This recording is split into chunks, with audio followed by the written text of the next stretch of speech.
Hey, welcome to week two of the NVIDIA Hearthstone Pro-Am tournament brought to you by NVIDIA. We're going to have a great selection of games this week. And once again, I have Nimsh alongside Rodan to bring you guys the action. Nimsh, how are you doing today? I'm doing great, Broden. It's been a great week, and we had a couple of great tournaments. And those players are playing the NVIDIA tournament all the time, like all the amateur and the pro players as well. Mhm. So I'm really excited to be here today with you and then cast more games. That's right. Again, for anybody just tuning in for the first time to the entire broadcast and tournament series, it's an online only tournament with a lot of money on the line and world championship points. It's completely pro and completely amateur at the same time. You have two divisions where you have one division dedicated to 16 pro players that we've already known. And then, of course, we have, I think, 15,000 players competing in the amateur division. Is that right, Nimsh? Yeah, that's right. There's like so many players across the regions, and they are playing as we speak, more or less. Like people have those games they play. It's not like they play on one day. You basically tune in into those guys, and they play. What's really interesting, they play in a Swiss format, which is like you don't tune in and you play one game, you're eliminated. You can play as much as you want. You play all those rounds. Even if you lose, you still stay in the tournament and continue playing. So you can practice this way, playing versus all those guys.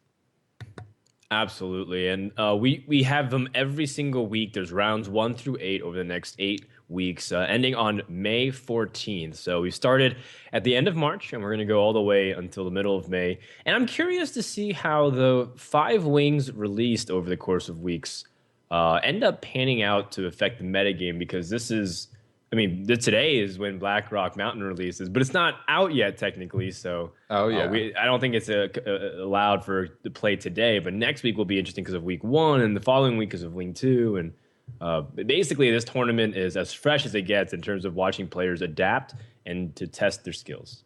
Yeah, I think it's great actually. I think it's actually great for the tournament because whenever the new cards are getting released, it's really favoring the deck builders, the most creative Hearthstone players that can adjust to they create a metagame. Basically, there is no metagame when a new set releases, so they can build new decks, new ideas, counter whatever people are playing, and the best players are going to succeed thanks to that. Absolutely. The first match we have today is Reynad from Team Tempo Storm against Pinpingho from Team Wayi Spider. This is a rematch from ESL Legendary Series Season 1 when both then faced off. And I think Pinpingho was the one who got the better end of that stick, partially because, one, Pinpingho was playing different decks and he was not used to it. And, of course, Reynad, he told me that he wasn't exactly on his A game. So maybe today will be a little bit different. And we'll see if he's able to prepare it. We have an interesting lineup. We have Warrior, Druid, Paladin versus Mage, Druid, and Shaman. And Reynad is playing a deck that Whoa. I don't immediately recognize, but when I see Rampage and I see Inner Rage, it makes me think that it's a combo warrior. Yeah, it takes us back to the combo warrior that I guess Kranich played at the World Champs, or maybe. Well, Reynad is also a great deck builder. So if Reynad is known from bringing different cards, different decks to tournaments, he was playing Windspeaker at DreamHack. He was playing Face Warrior. He's the guy who possibly invented the Zoo deck. So here bringing a very specific deck that's kind of outside of metagame is definitely very interesting to see. Well, Reynad looked like he might have been in trouble, but he did manage to get the Fiery War Axe. And he's able to take out one of these minions. But the problem is they're sort of mutually exclusive here. If you take out the Mech Warper, then the Snow Chugger keeps your phrase frozen. But of course, if you take out the Snow Chugger instead, the Mech Warper survives and he gets much cheaper mechs. So, Yeah, you have to think. You have to pretty think annoying really, situation. definitely. You need to focus on turn 4 as well, because if you go with the Fire War Axe, you won't be able to play anything specific on turn 4. So this Fire War Axe will be useful if possible, but then on the other hand, you know that there can be a Yeti or a Piloted Shredder from the Mech Mage from Pinpingho. Then you want to stop that Mech Warper to be able to slow the game down a bit, to be able to get the combo pieces, or actually a turn 4 play. All right. Well, Tinkertown Technician is pretty much on curve, making it problematic. Yeah, one of the problems with this deck is that it plays control a lot worse than it plays damage to the face, right? And one of the things it can do is draw pretty decently. It cantrips a reasonable amount. You're able to cycle through cards. The problem is if you don't draw the full combo, which often is 5 to 6 cards, and you haven't done enough damage, then you're struggling. If you have like 4 cards or 3 cards, you can do reasonable amount of damage, but it's nothing more than, what you can do with like Face Hunter or like Oil Rogue. The power of this deck is when you do like 20 plus damage. Yeah, it's basically because we mentioned like that this is a combo warrior, but the combo is that you do play Raging Worgen and then you charge the Worgen so that you can attack immediately. You also buff the Worgen with Rampage, inner Rage to damage it, and then you're able to deal lots of damage and win in one turn, especially if you also have a weapon up to just finish your opponent. But then, as you mentioned, this is a deck that needs to set up, so you need to draw those cards. What do you think the matchup is versus Mech Mage? I feel like Mech Mage is too good at bullying it. Cards like Pilot Shredder are so sticky on the board too. This Drake picks up another Drake, which is something to do. But unless Reynad has something like Brawl and the odds keep stacking against him in terms of the board momentum, then he's going to be in big trouble soon.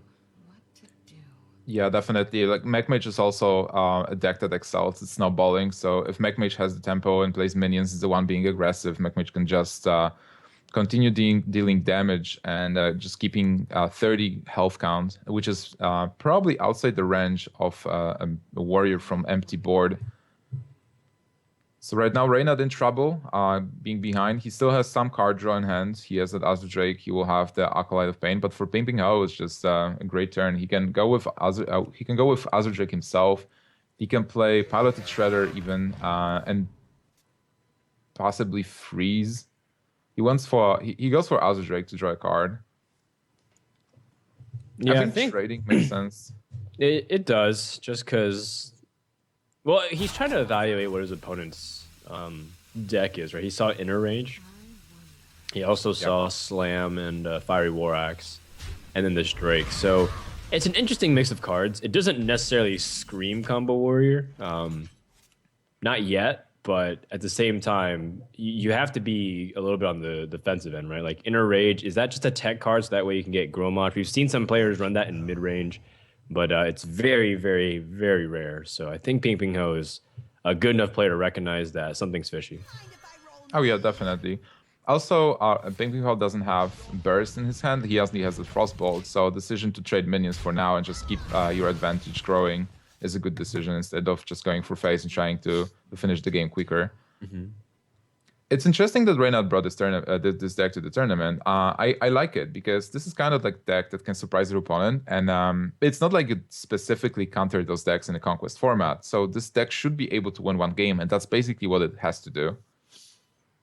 Yeah, well, I wonder what kind of decks this punishes. It's really curious. I mean, Reynad's using a lot of his combo pieces, the Inner Rage and the charge on his Loot Hoarder, right? Because he's trying to control the board state. That's not what you want to be doing. You really need to get mileage out of your weapons. You need to be able to stay out of range from just dying, but Mech Mage is just pulling really far ahead. And it has a lot to do with the fact that cards like Mech Warper were able to get 2 minions out, and Warrior can only deal with it one at a time. So from this point on, or from that point onwards, Reynad's been taking damage every single turn from a card with 3 or 4 damage, and it's starting to really chip away at his health. Oh yeah, definitely. He is certainly behind, and he used the combo pieces. He has that Brawl, by the way, but it's not really a good card facing Piloted Shredder and just a single Sorcerer's Apprentice. Do you think he should still continue expanding the board with Azure Drake and trying to get some cards, or is Gorhal a play? Just problem is the secret, right? It's like it's basically Mirror Entity, so you can't. If you give a Drake, you're asking to just die the next turn potentially. Yeah, strong likelihood. It's weird.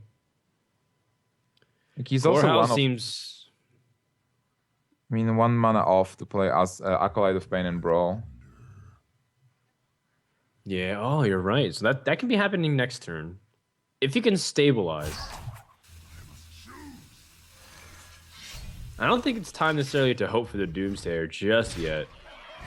Yeah, taking out the Sorcerer's Apprentice is the most painful, but I think it's the most reasonable exchange here. The problem is also that Pinpingho has ways to really stall that Gorhal out from having minimal to no impact, whether through the Noyotron or the Frostbolt itself.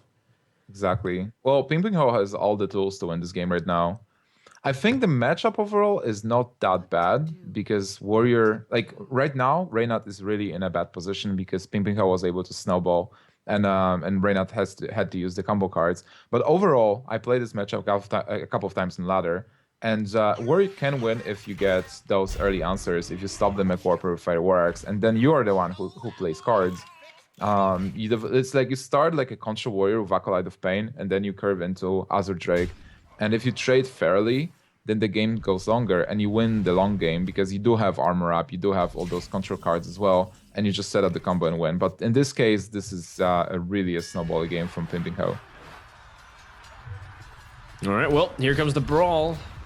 And wow, well, that's pretty good, right? Having the 1-2 survive, the Cogmaster. And I think even keeping that Mana Wraith alive might be better to delay what Mech Mage does, right? Because they have to capitalize on the other way around. They want Mech Warper to reduce the cost of minions, so...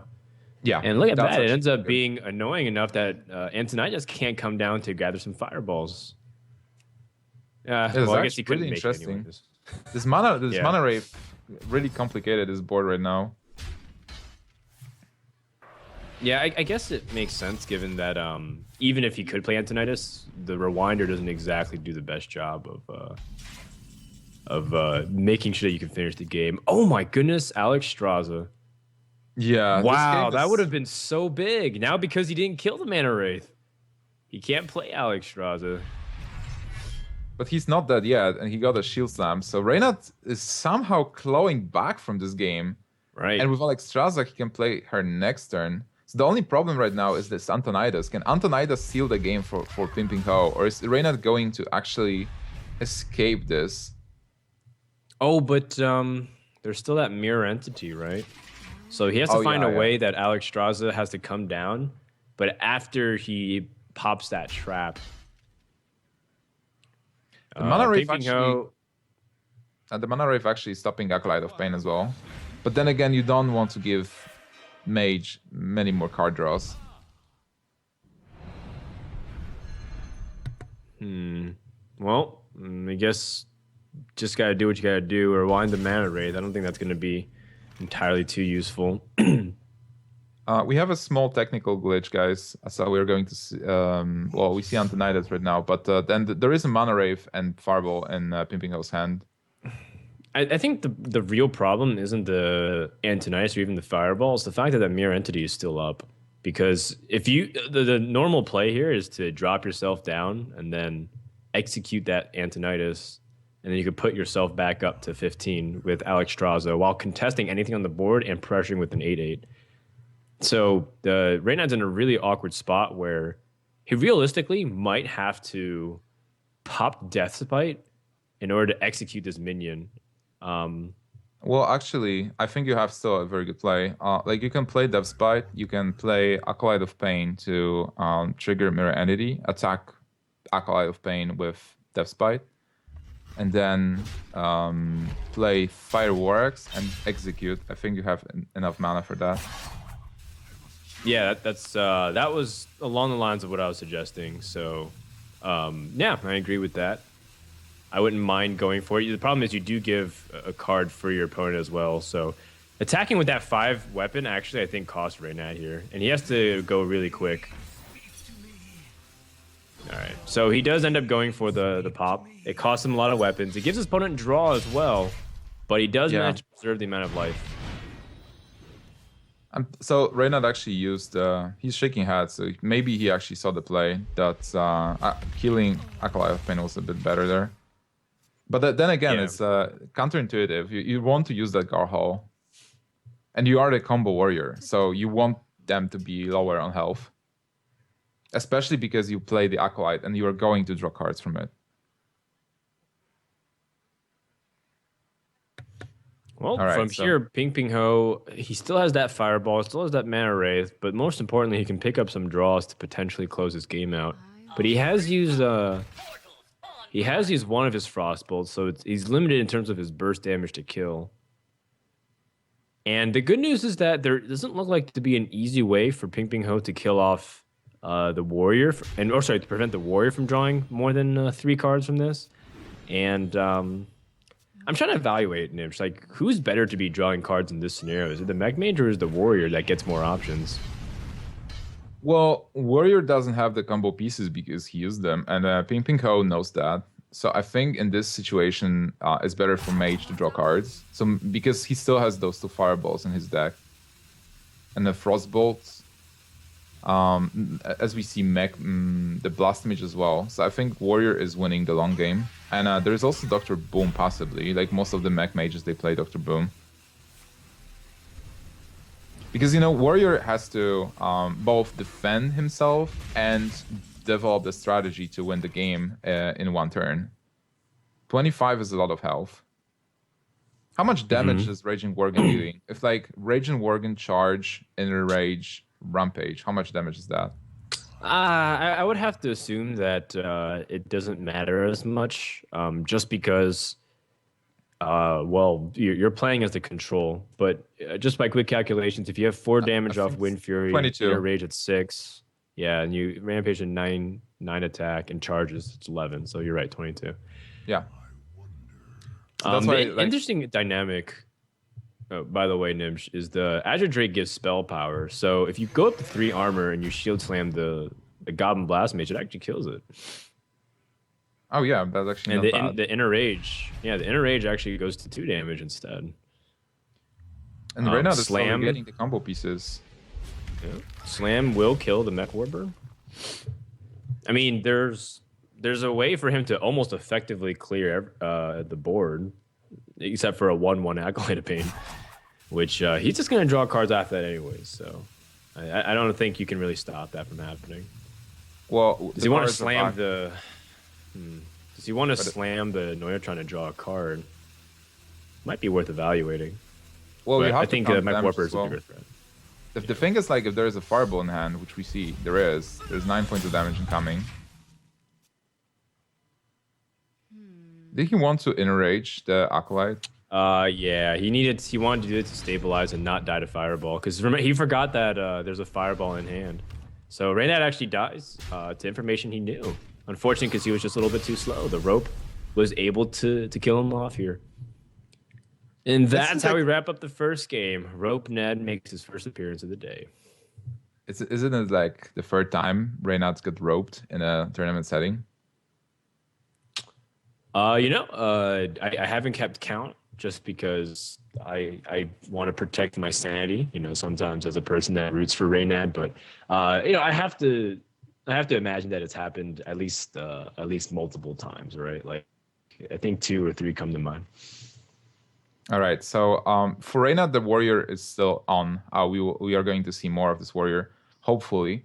For Pinpingho, the mage is out, so mage is done. He still has a shaman and a druid, and I'm always excited to see shaman in the tournament setting because the deck was kind of forgotten. People stopped playing it. We've seen some mech shamans. We rarely see the kind of mid-range control shaman. So seeing it again, whatever build it is really exciting. I have to imagine that the druid and the paladin deck are going to be more normal. And the warrior's just his...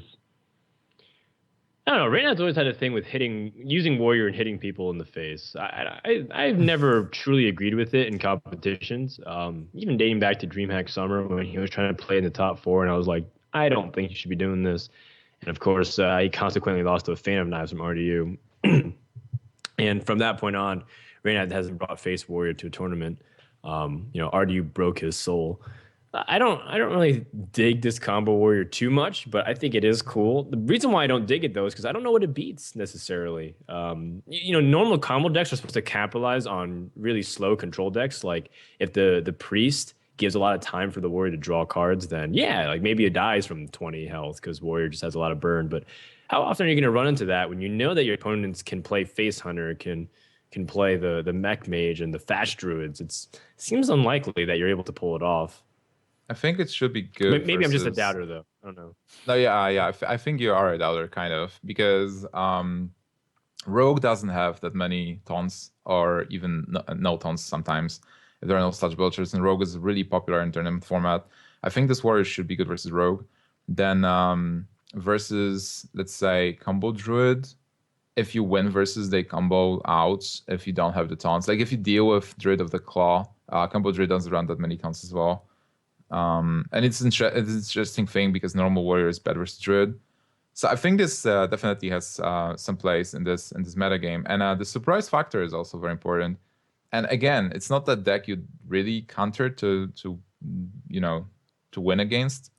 OTK decks are always cool in a metagame. Like you can surprise people. You can still steal that one win. And that's what you basically need in Conquest. You just need to win one game with every deck you bring. All right. Sorry about that. I'm just checking to see if our next game is up here. So is it Paladin as the next choice? No, he's gonna stay on. He's gonna stay on Warrior. Or right. And is it Shaman? Pinpingho? Yeah. Although the Xanax Rammus is interesting, isn't it? Yeah, it's a card you mostly see in druids or sometimes in rogues. But then there is a lot of room for shaman decks, and that might be shaman decks. Yeah. You know, I mean, I think Pinpingho really likes Power Mace. That was a card that he played when it first came out, the expansion, and he was really exploring being able to make mech decks, mid-rangey mech decks. And with Xanax Rammus, it makes me think that he's not playing the super aggressive mech shaman that has like lava burst, crackle, and 2 lightning bolts, like where it just tries to kill you with whirling Zap-O-Matic. But maybe I'm wrong, because I feel like Xanax Rammus is definitely more of like a mid-range, like play a little bit slower and try to control the board and just get some good repetitive damage in. Yeah, also if you are able to play buffs, maybe he plays something like Bloodlust, or what are other buffs that Shaman can play? Well, even with Flame Tongue Totem. That's a good point. If you play like Flame Tongue Totem, let's say you have Shade on board, and the Shade is not going to die easily, then you play Flame Tongue and you get some value. But what you said exactly as well, just the Shade, getting the value from Shade growing and trading or going for face. So let's evaluate the hands a bit. For Reynad, what do you think about this start? He got some draws. I think it's good. Yeah, it's good enough. Having a weapon is so huge against Shaman, personally. He might not have to use it here. It depends on if he evaluates Slam versus developing the Fiery War. Actually, he doesn't have to next turn, which I think is both powerful. If you get the weapon, you can answer normally what comes out of 3 and then drop the Acolyte as well. But the fact is he's also drawing, which is really big too. So I think Reynad's in a pretty decent spot here. That's why he can willingly give up cards like Inner Rage, because he's got 3 cards that draws and follows up on that. Yeah, also it's good to keep the minion on board, because over time this Loot Hoarder is going to deal more damage than the Inner Rage that he used. I wonder. And even without Inner Rage, he has ways to enrage the Raging Worgen if we get to that point. But the overall point of the deck is to deal damage and then burst if possible, so just keeping the Loot Hoarder on board is good. For Pinpingho though, he has that Power Mace he loves, but no max, and double Hex is also a bit weird. Yeah, you know, he tossed away Harvest Golem in the very beginning, if you remember his mulligans. Why do you think you tossed away Harvest Golem? I feel like it's not one of the cards you absolutely want, just so that way you can have early semblance of board control. Or is there something else early that he wants? Maybe because he feels like Harvest Golem is too slow to defend himself against the onslaught of whatever this combo deck is. Maybe he wanted to get that Power Mace. I'm just thinking, like, because normally if this kind of decks, like Mech Shaman or a mixture of a Mech Shaman, you do want to have those minions to set up a board and be able to trade, and then you win because you have totems, you have weapons, you have removal cards. So he probably tossed it away because he had a free drop already. But then Bloodlust. Oh, it is a Bloodlust. So this is a cool variation where I know people were playing with Bloodlust for a while, like Hot Form was trying to experiment a lot with it. He even climbed to #1, I believe. Yeah, there's a place for it. It's really surprising. Although, here's an interesting thing, is that we just saw a Hex on a Loot Hoarder. Yeah, that was a powerful Hex. What? This Loot Hoarder got a lot of value there. Dealt some damage. Baited out the Hex. Apparently, Pinpingho really wanted to deny the draw as well. It's not really that he was scared of a 2-mana minion. Well, on the other hand, that Loot Hoarder was countering his minions here, and with Bloodlust in hand, Pinpingho needs to set up a board. That's the key thing for Shaman overall, but it's even more important if you have that Bloodlust. Two hexes in a row. I mean, it sort of is okay, right? Because what are the big minions does he really have outside of that Azure Drake? It feels like he's got weapons and he's got combo spells. So I think this is okay. I'm not exactly trying to evaluate. What do you think, Niv? She's really behind on the cards. Maybe Dr. Boom can pull around back.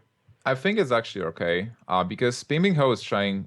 First, he was behind the cards. Second, he has the Bloodlust. So with those hexes, he is able to curve into Boom. He has the Power Mace that can buff one of the bombs here, of the Boom bots. So he has a very powerful board. If there is no Brawl, then he's going to win with just the Bloodlust being casted. But even with the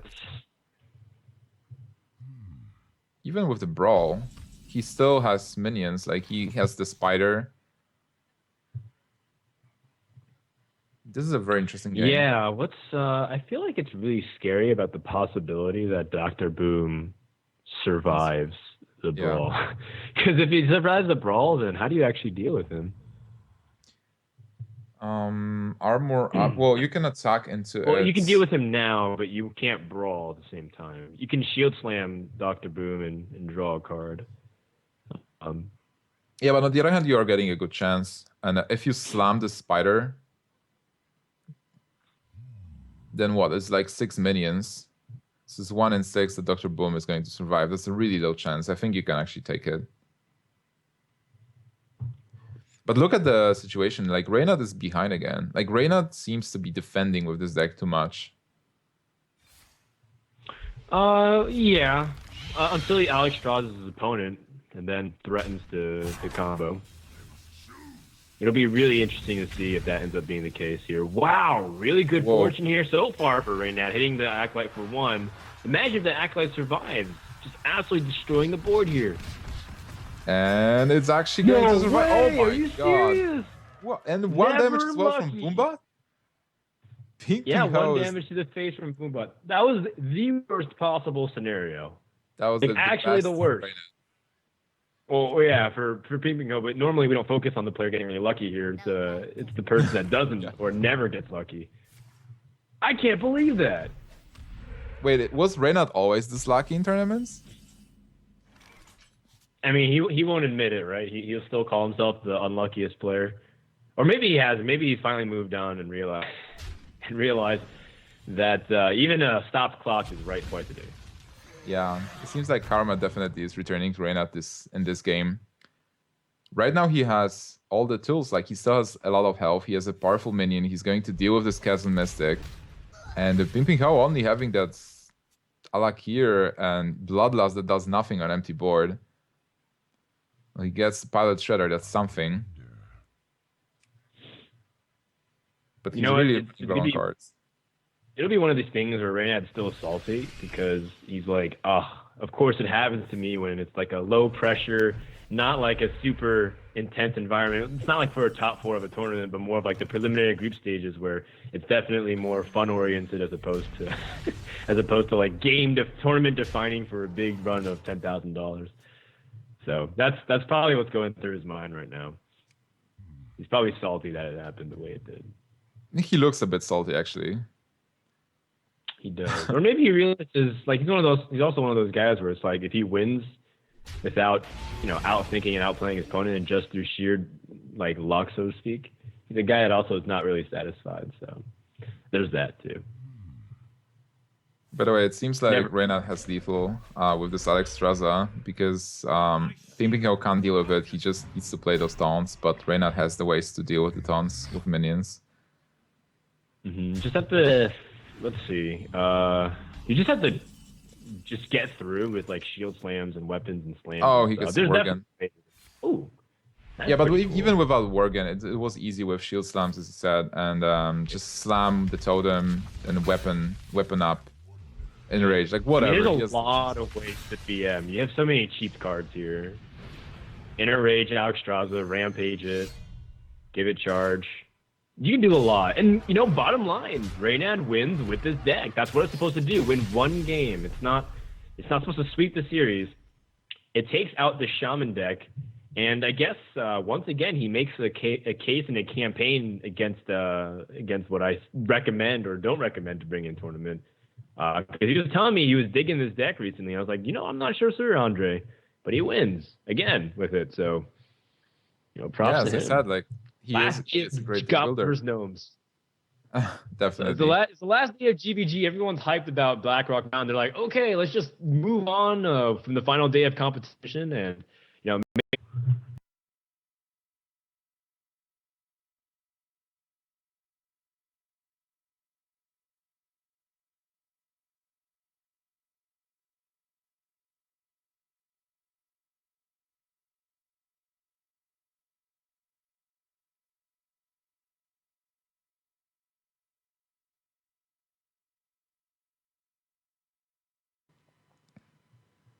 All right, guys. Welcome back. Sorry about the little bit of delay there. Just trying to make sure the stream settings are appropriate, as well as pull myself out of that submarine that I'm in. Looks like we are landlocked finally, and we're ready to go into game number 3 in just a second. If you tuning in now, you missed a game where Reynad was able to win with Combo Warrior, and by that we might be talking about Rage and War Against Charge, Rampage.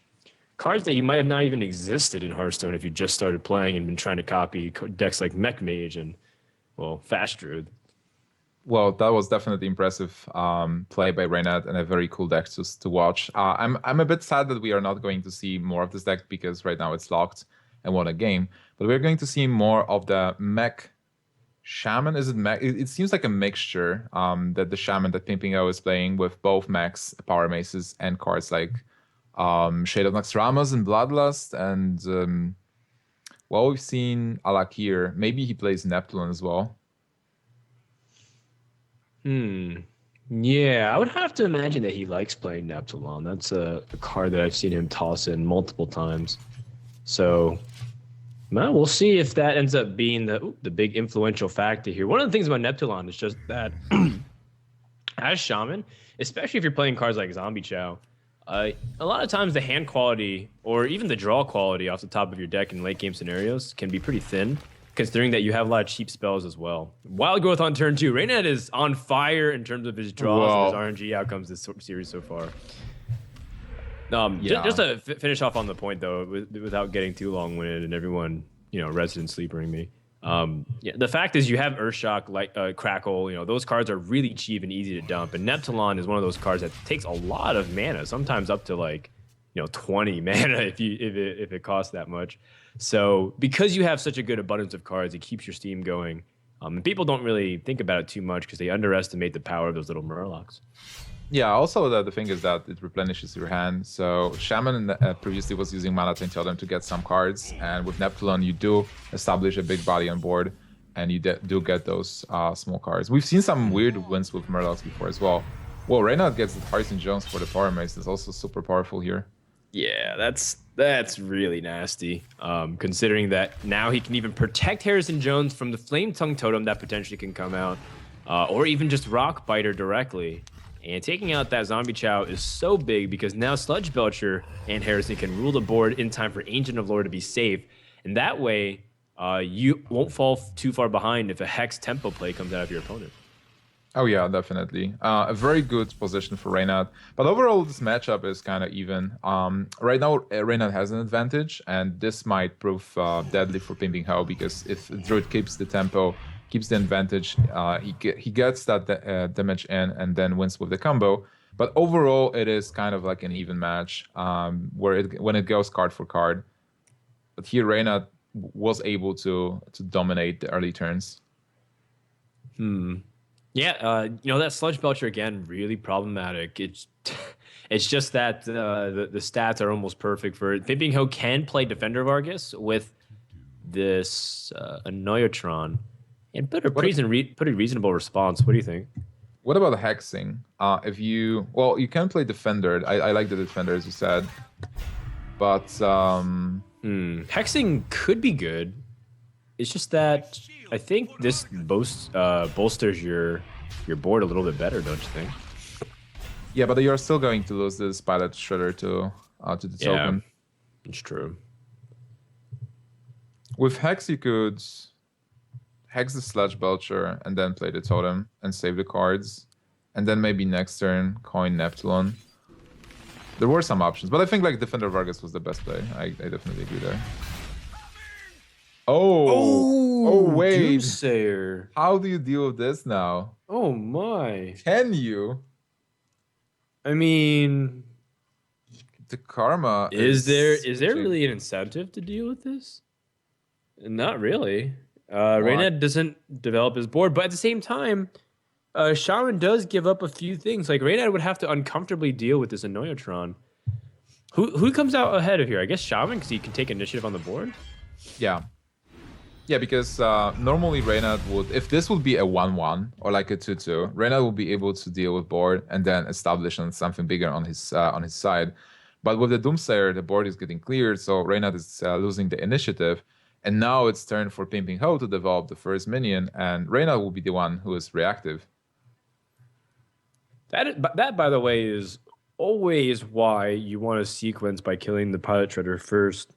Just on the off chance that, the Doomsayer's driving today. It really depends on the board. Like most of the time, I do agree, but sometimes it depends on your hand. Like if you have a lot of spells, you might want to play around Lorewalker Cho as well. I really love Pilot the Shredder as a card. It creates those complicated boards where you can't just go for it. You have to think what's the best or what's the worst outcome.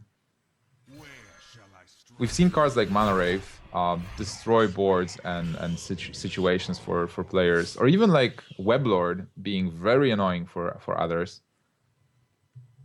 Yeah, for sure. Those cards are really problematic.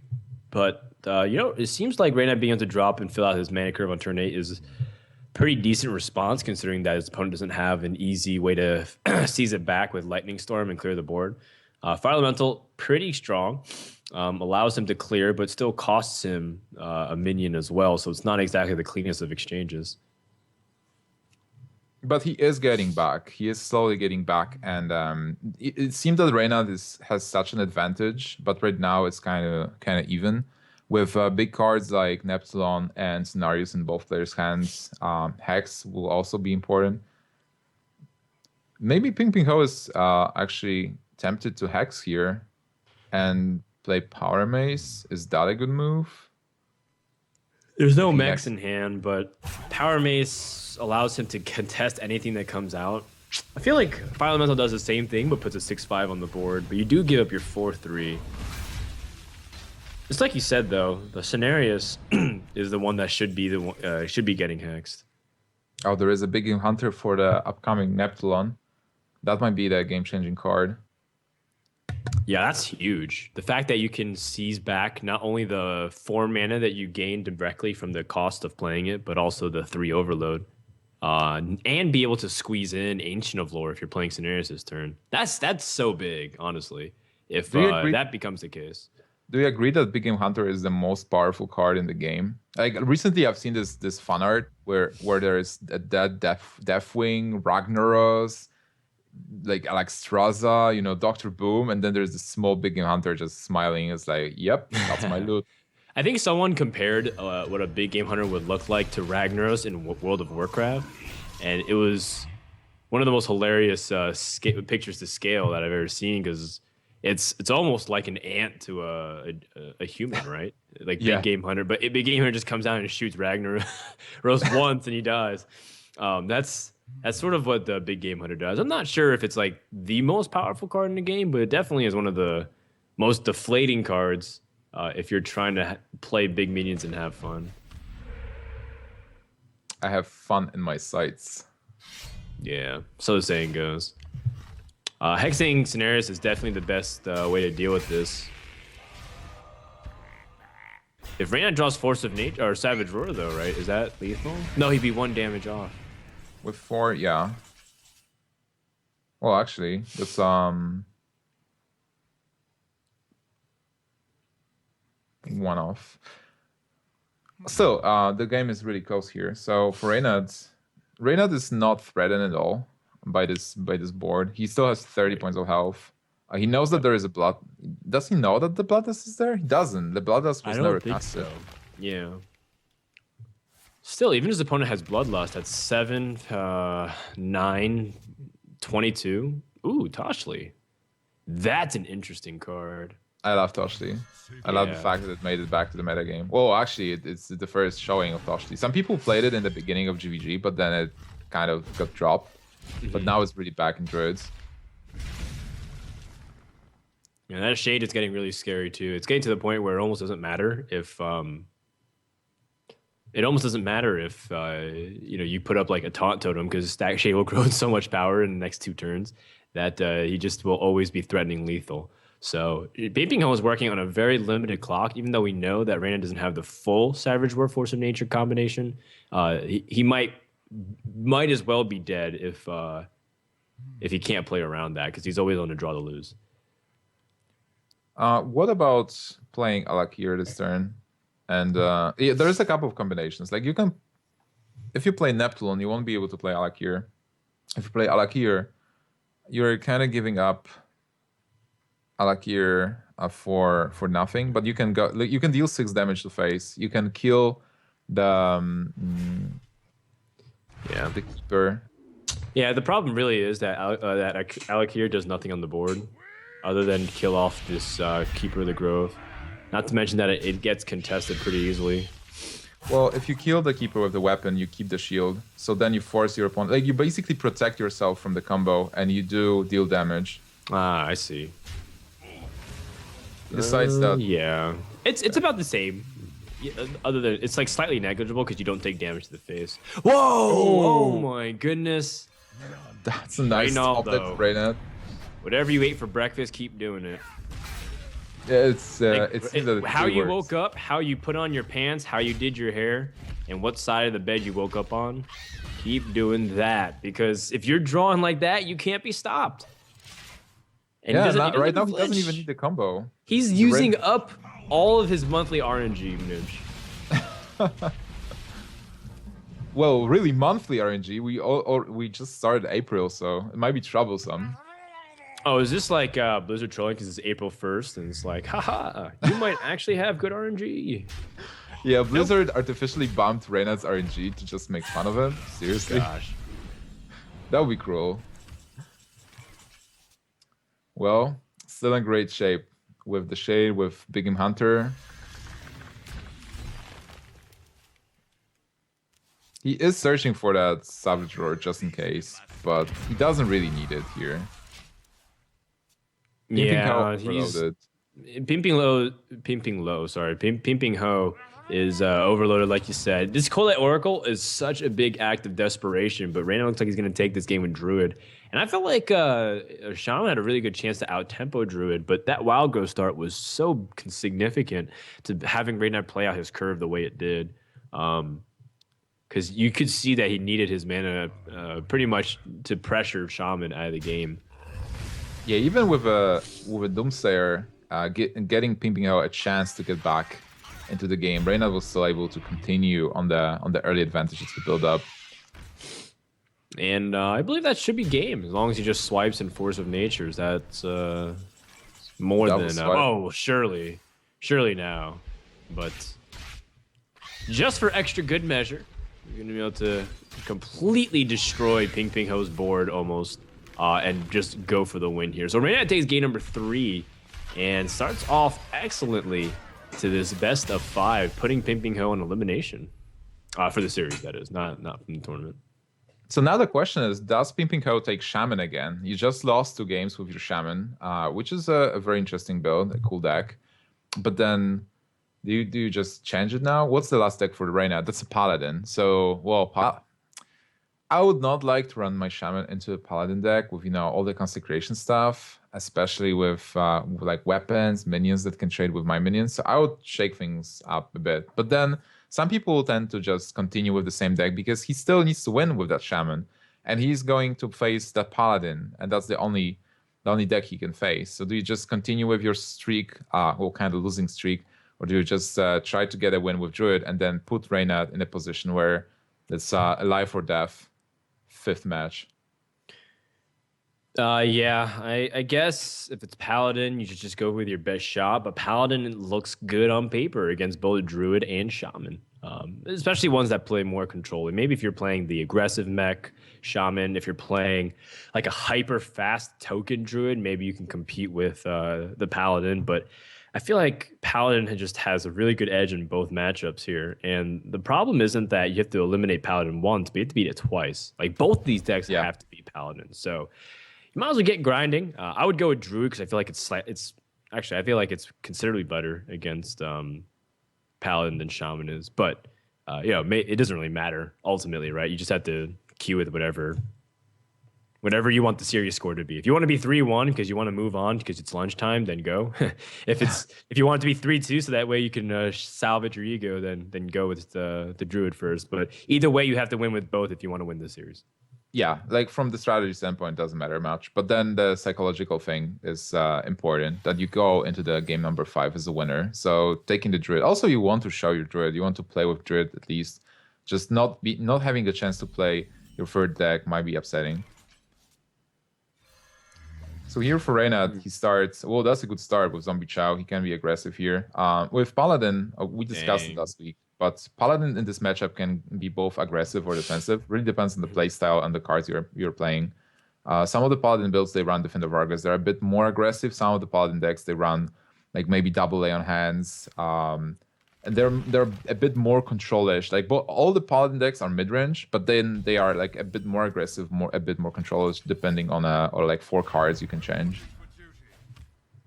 Yeah, and being able to start off okay, he didn't get the mini bot, but he got almost what he exactly wanted. Zombie Chow is the best against Druid early on. Like, there's really no other point of having it, and it's enough to contest the board. In fact, getting both Zombie Chows here, pretty excellent, just because you contest. Although, realistically, if you want to say it's not the best card he could be drawing the Shielded Mini Bot, the Muster for Battle, but if this is a way to sequence the cards, Reynad's in a good spot because True Silver Champion makes these cards great. If he innervates out something significant like, the Ancient of Lore or, Druids of the Claw early on, like True Silver Champion plus these small little attack minions really helps him clear. Otherwise, True Silver's not effective against Druid. It's usually like 4, 5, 6 health, and it's really annoying to deal with. Oh, yeah, certainly. Also, the fact that he's getting Zombie Chow early right now, that he can use it to trade into minions, as you said, and not on turn 7 when he really needs something great to top deck, or turn 8 even.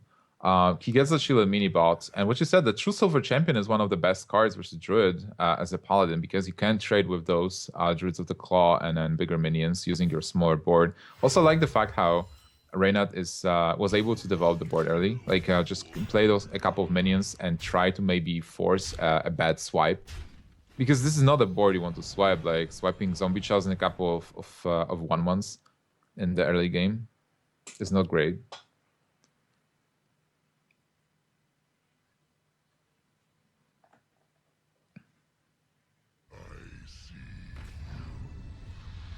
I think you're muted, Froden.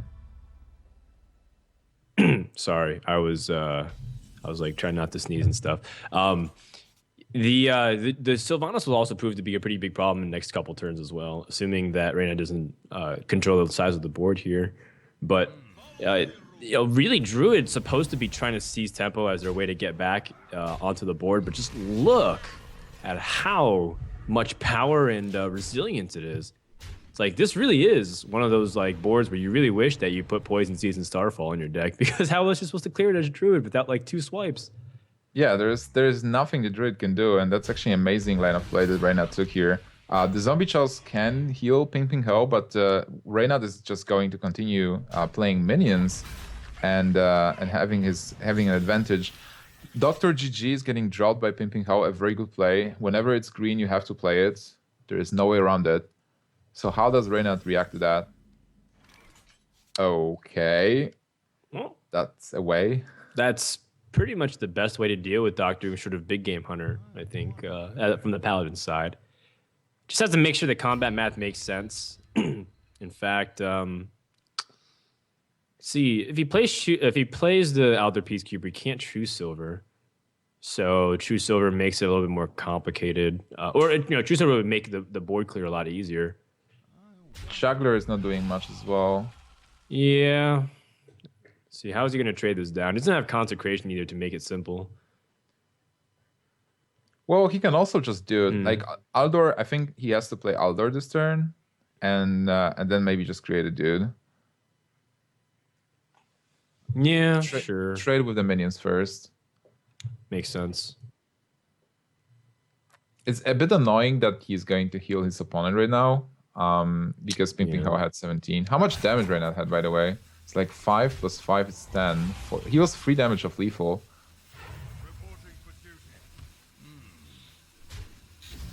Or was he? Oh, he's trying to evaluate the boom bots first and then play Peacekeeper. I like that. You know, if there's no easy way to necessarily pick apart the trades, like make sure to reduce your opponent's ability to do funky shenanigans, like get the Savage Roar off, so those bots are clearing the board. And some pretty decent outcomes, hitting the 1/1 instead of the zombie chows, and forcing your opponents to still be on swipe in order to clear the board. Very problematic. Yeah, but on the other hand, Dr. Boom now is an ultimate dude slayer. Can slay 7 dudes before he dies. Can also go what if they become buffed by the quartermaster though? Oh man, that's why you want to slay them before they get buffed. Yeah, I mean the druid is often the one trying to pressure. It's not like paladin has to be the one pressing for lethal. So even though Pinpingho was at 17 and effectively goes up to 27, I still think Reynad's in a pretty decent spot because he can control the board state pretty well.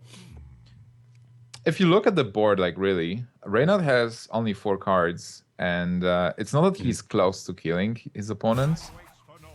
But then Pinpingho just played his tools, and it's not really that he can innervate something. He could innervate the Wrath possibly to kill the 3/3. But then what should Reynad do now? Do you just continue clearing minions? Yeah, I think I really like that idea. I guess it debates what you use with the remaining 3 mana, and I think Shield and Minibot is definitely way better than the hero power, just so that way you're less vulnerable to swipe again. Your opponent has to deal with it and almost commit all of his mana.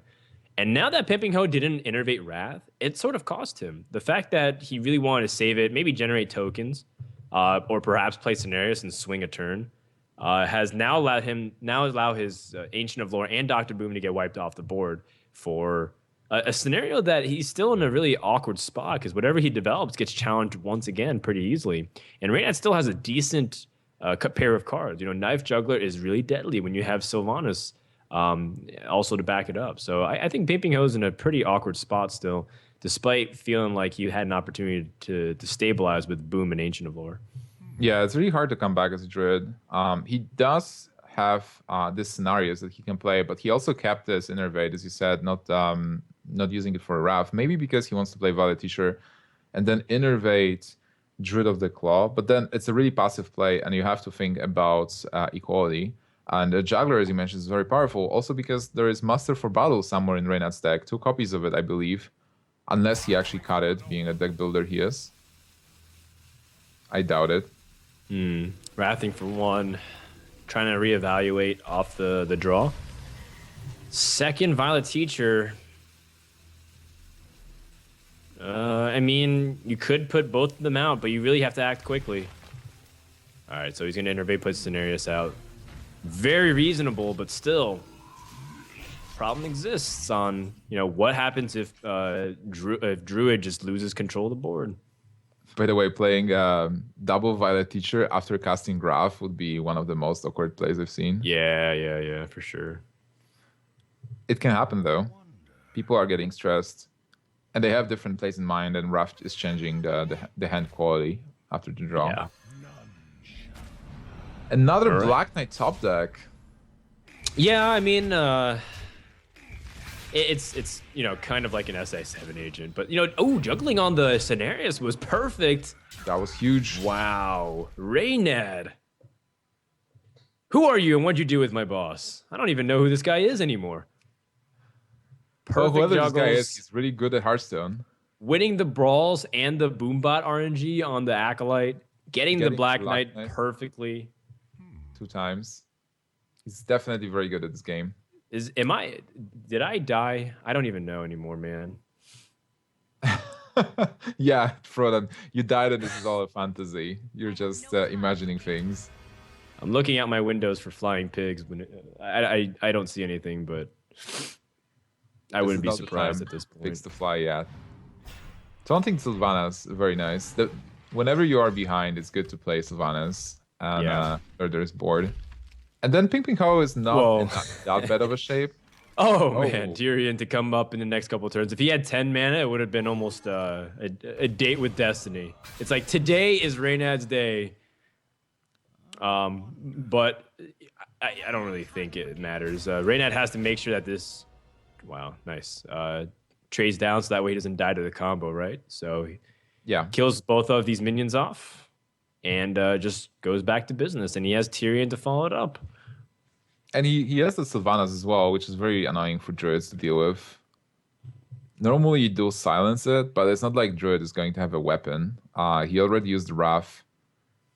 Swipe will be alright, but then with the swipe you do take damage. Pinpingho might be forced to use Force of Nature. But then still awkward. Yeah. You give up effectively your like ability to develop the board. You have a Violet Teacher afterwards. Okay, And then so Tyrion will rue the day. yeah, Pinpingho will need to top deck Keeper of the Grove to be able to counter that. But for now, he still has trouble here. Going for the draws. Well, it's not like Paladin is going to burst you. Even though Reynad has potentially 10 points of damage. Yep, fair enough. His key might be to try and starve out his opponent. If he can control the state of the board, pick up that. I'm assuming he's playing something that go with the Violet Teacher, like Power of the Wild, but maybe he isn't. Do you have any insight on that, Nimsh? Violet Teacher, Power of the Wild. Are people still playing Power of the no. Wild? Okay. Some people can, like, but it's not the thing. Like, normally people don't play the card. There's too many good cards you can play instead. Yeah, it's solely to replace the Pilot Shredders, right? Yeah. Just so that way you have another minion that kind of sticks on the board with the 1/1. It makes it a little bit difficult for the single damage targets to split across. Well, for now, even though he's playing those Violet Teachers, he had to use all the spells before he was able to play them. That's why the fact that Temple Storm Reynad was able to put so much tempo into the game. Heyo. A shout out. Second Force of Nature. No way to deal with this Tyrion. Well, you can- have to feel for Pinpingho, man. I feel like he hasn't really made any sequence errors. It just feels like today is just not gonna be his day. Yeah, but on the other hand, he's not going to get eliminated if he loses here. We might see more of Pinpingho because our pro players will be matching against each other. All the 16 pro players will play against each other. And then in the end, we'll have the points. And this will define the seeding for the top 32 versus the amateur players. Yeah, fair enough. What it does do, though, is it boosts Reynad's Go-To Gamer ranking points, which that's definitely the big money maker for him. Oh, yeah. And Reynad is in a streak right now, winning in both King Win and versus 6-0 last week on our NVIDIA tournament. Yeah, it's definitely true here. Let me think. Interestingly enough, I really like that attack from Pinpingho. He says, you probably can't kill me, so I'm going to attack and make you trades so that way you don't die to combo. That's a pretty clever move there from Pinpingho. I like it. Yeah, that was very smart. And that's the thing that we mentioned, that Paladin doesn't normally have burst, and especially if the weapon is on board already.